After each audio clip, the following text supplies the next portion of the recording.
претходната влада, во претходниот мандат донесе таков закон за данок на имот, каде што секоја следна собственост се даночи, чинам дека беше прогресивно, нека ми исправат, тие знаат. Премиер беше Ковачевски, значи постои таков закон. Сега вие го наметнувате повторно, не е уставно, уставно е.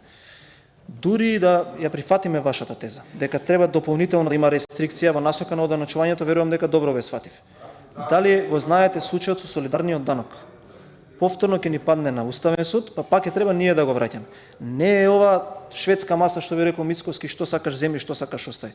Од аспект на Њујорк, дека споменуваме и Кини, Њујорски и така натак. Чесно е да кажете дека на сите граѓани во Њујорк во овој момент, во претходните 6 месеци, од кога е овој нов градоначалник кој што има слична идеологија на вас, над 10% им се имаат качено овера во сите даноци. Тоа не е регулација. Тоа не е регулација. Тоа е економска политика која што е апстрактна и која што иде директно во насока на оштетување на оние кои што немногу ве гласале. Само да знаете во момент со таа даночна политика за која што вие кажувате и сметате дека треба да ја донесеме, најбогатите стана уште побогати, а оние кои што поверуваа во лагите на тој градоначалник добија даноци повисоки за 10%. Тоа е реалност. Благодарам.